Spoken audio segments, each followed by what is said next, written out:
রমজান মাসে এই 5টি কাজ করা সবচেয়ে উত্তম।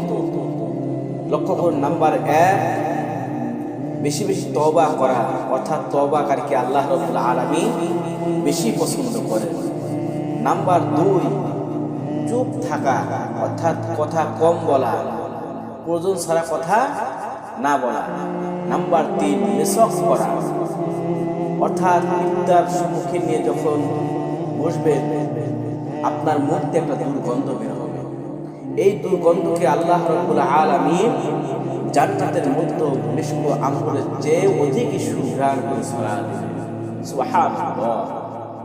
নাম্বার 4, সর্ব অবস্থায় জিকিরে হাজির থাকা, অর্থাৎ কাজ করতেছেন সুবহানাল্লাহ, আলহামদুলিল্লাহ, আল্লাহু আকবার, কাজ নিয়ে অবসরে আছে, কোরআন তিলাওয়াত করা।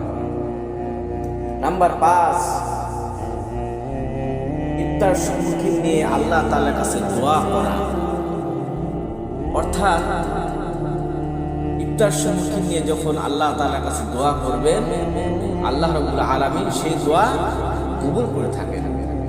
লক্ষ্য করুন, মূসা আলাইহিস সালাম যখন আল্লাহকে বললেন, হে আল্লাহ তাআলা, আমার খুবই গর্ব হয় আমি আপনার সঙ্গে কথা বলি। আল্লাহ রাব্বুল আলামিন বললেন, হে মূসা, তুমি আমার সঙ্গে কথা বলো, তাই তোমার গর্ব হয়। তুমি কি জানো, তোমার আর আমার মধ্যে যখন কথা হয় মধ্যে 70টা পর্দা থাকে।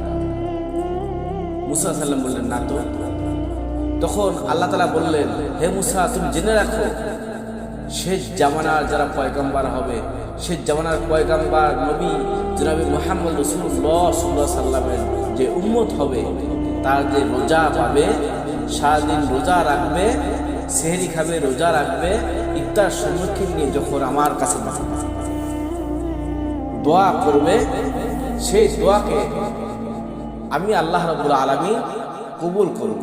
কারণ হলো, যখন দোয়া করবে সেই বান্দা এবং আমার মধ্যে কোনো পর্দা থাকবে না। সুবহানাল্লাহ।